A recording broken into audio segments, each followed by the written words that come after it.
paz do Senhor, explicando a Bíblia comigo, Pastor Carlos.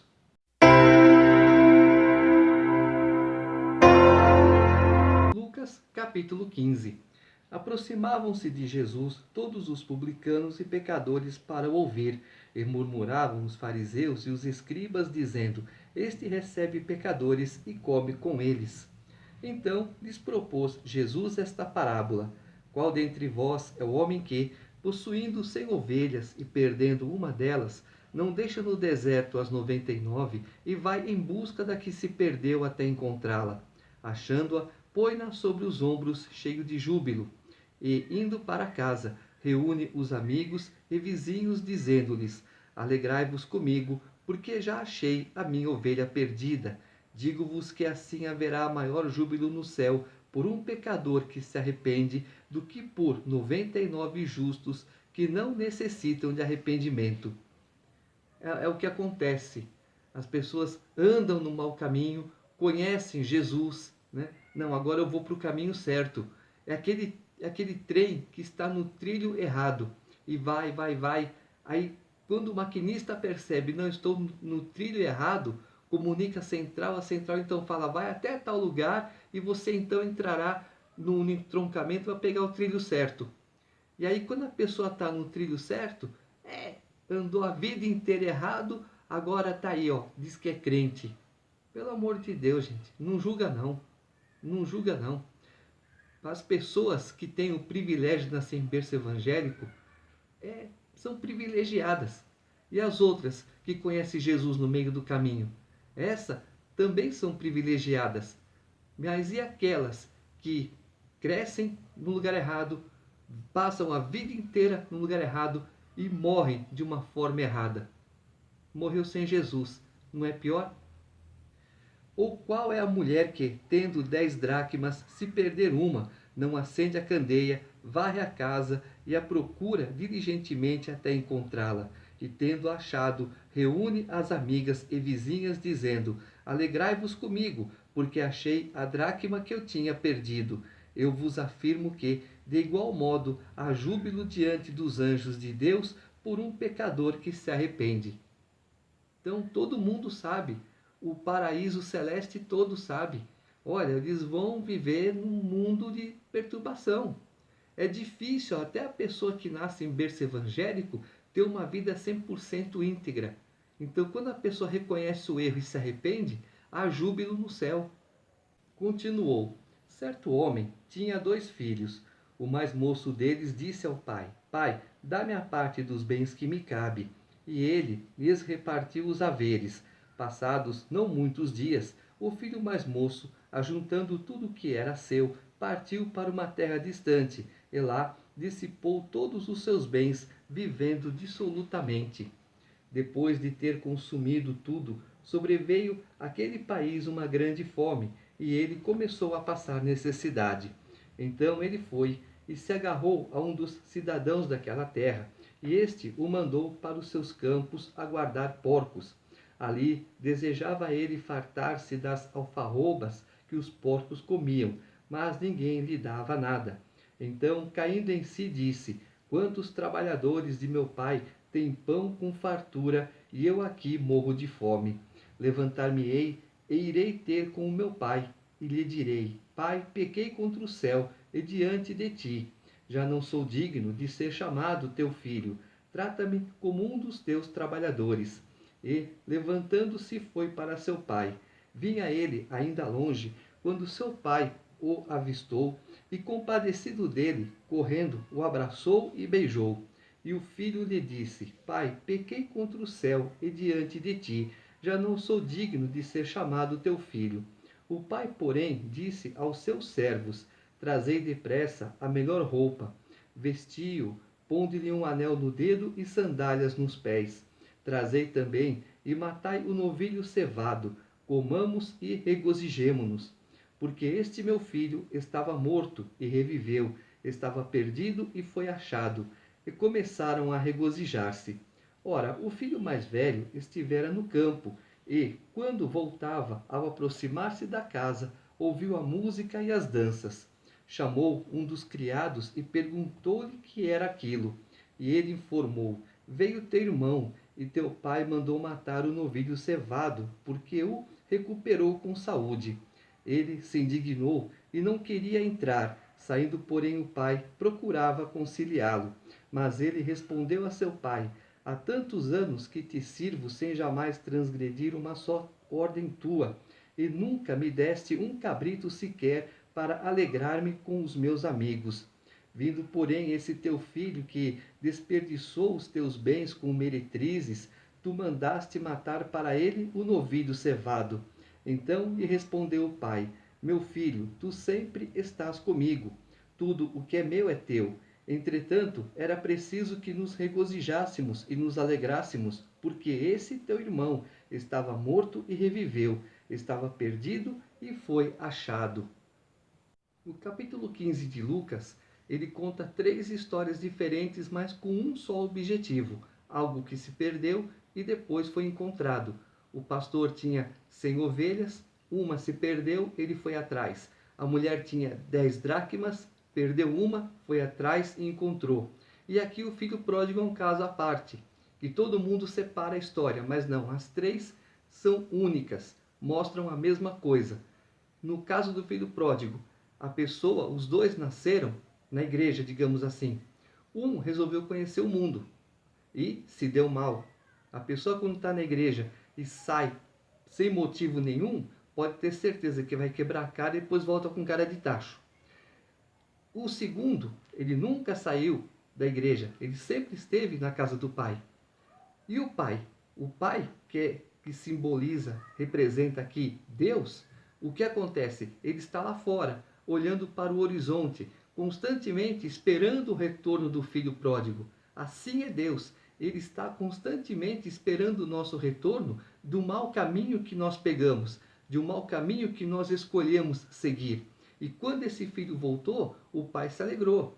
O irmão mais velho, que nunca saiu das garras do pai, por que você fez isso com esse rebelde? Não, ele é rebelde, mas vamos tratá-lo bem. Vamos mostrar para ele que nós temos amor. É o que acontece na igreja. Ah, o irmão foi embora? Não, não merece ser tratado desse jeito, não. Eu mereço ser tratado, meu irmão não. Calma, gente. Olha a diferença das coisas. Então é algo que se perdeu e algo que foi achado.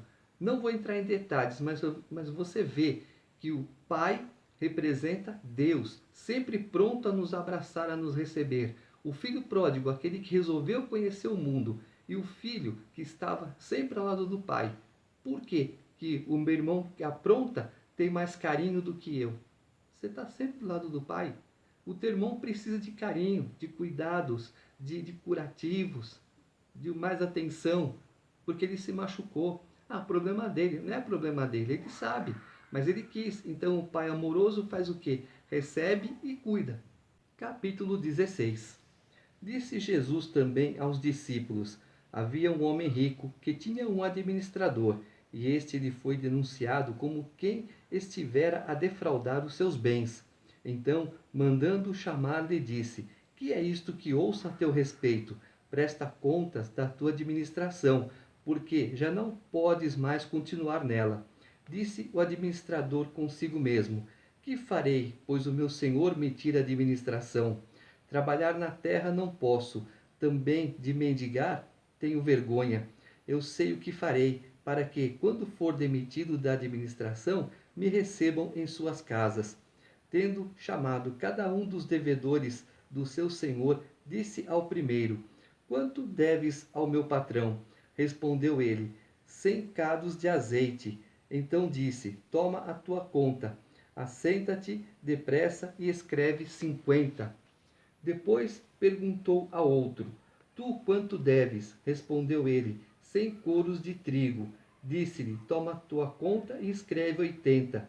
E elogiou o senhor o administrador infiel, porque se houvera atiladamente, porque os filhos do mundo são mais hábeis na sua própria geração do que os filhos da luz.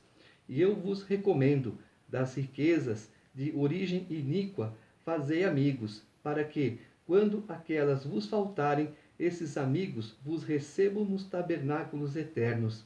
Quem é fiel no pouco, também é fiel no muito, e quem é injusto no pouco, também é injusto no muito.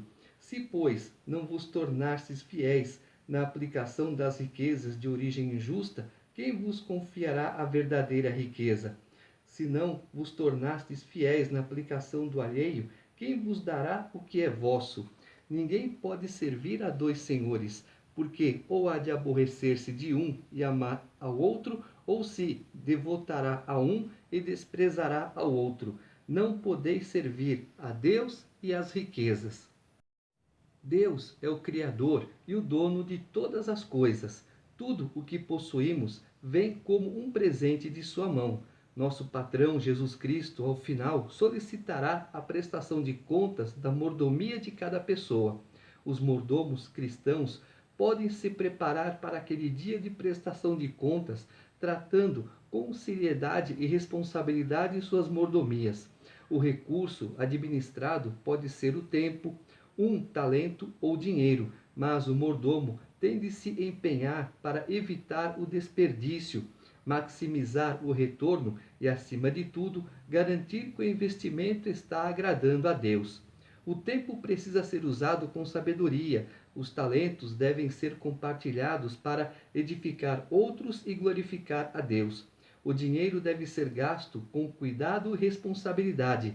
Nosso esforço para executar essas exigências com fidelidade vem da consciência de que iremos pessoalmente prestar contas a Deus.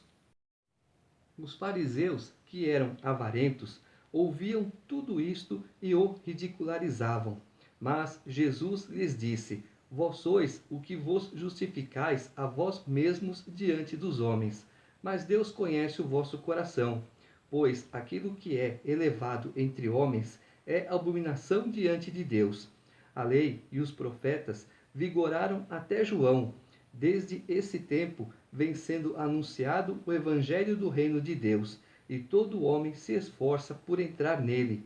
E é mais fácil passar o céu e a terra do que cair um tio sequer da lei. Então Deus está falando: as minhas palavras hão de se cumprir.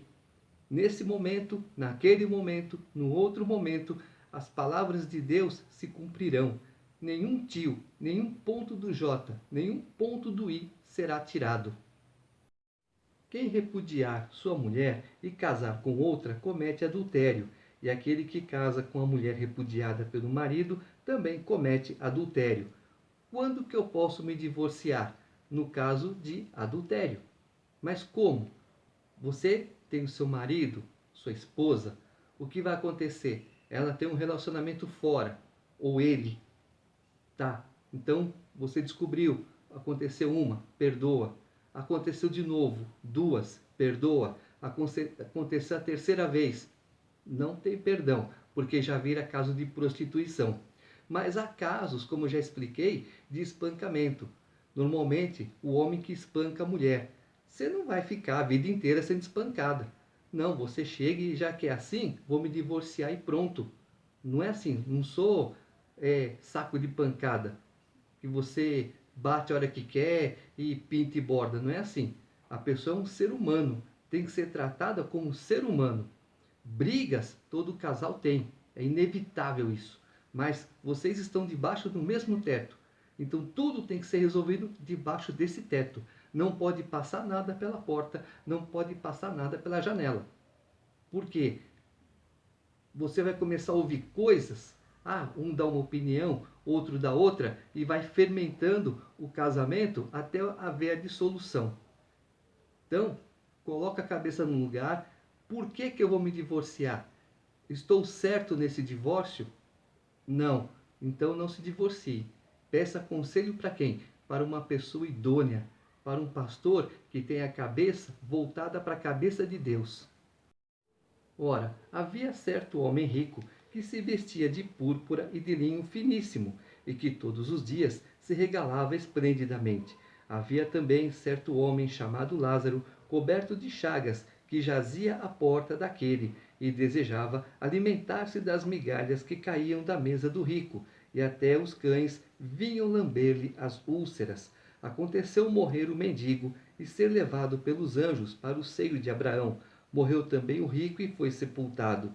no inferno, estando em tormentos, levantou os olhos e viu ao longe Abraão e Lázaro no seu seio. Então, clamando, disse: Pai Abraão, tem misericórdia de mim e manda Lázaro que molhe em água a ponta do dedo e me refresque a língua, porque estou atormentado nesta chama. Disse, porém, Abraão: Filho, lembra-te de que recebeste os teus bens em tua vida, e Lázaro igualmente os males. Agora, porém, aqui ele está consolado, tu em tormentos. E além de tudo, está posto um grande abismo entre nós e vós, de sorte que os que querem passar daqui para vós outros não podem, nem os de lá passar para nós. Então replicou: Pai, eu te imploro que o mandes à minha casa paterna, porque tenho 5 irmãos, para que lhes dê testemunho, a fim de não virem também para este lugar de tormento. Respondeu Abraão: Eles têm Moisés e os profetas, ouçam-nos. Mas ele insistiu: Não, pai Abraão, se alguém dentre os mortos for ter com eles, arrepender-se-ão. Abraão, porém, lhe respondeu: Se não ouvem a Moisés e aos profetas, tampouco se deixarão persuadir, ainda que ressuscite alguém dentre os mortos. Não adianta. O próprio Deus sabe, o próprio Deus está falando. Não adianta eu tirar da cova, fazer andar por todos os lugares, que mesmo assim as pessoas não acreditarão. Fazer o quê? Coração duro, cauterizado, mente cauterizada. Não adianta que não vai ter resultado. O próprio Deus está falando. Se você não abrir teu coração e a tua mente para as coisas corretas deste mundo, não vai adiantar nada. As pessoas nesse mundo querem o quê? Eu quero viver no erro. Eu quero o errado. Eu quero que o errado cometa erros em meu favor, que sou errado. E assim vai. Não quer o certo. O certo está errado para eles. O certo é o certo para nós. Mas o certo para quem é errado. E o errado para quem é errado é o certo.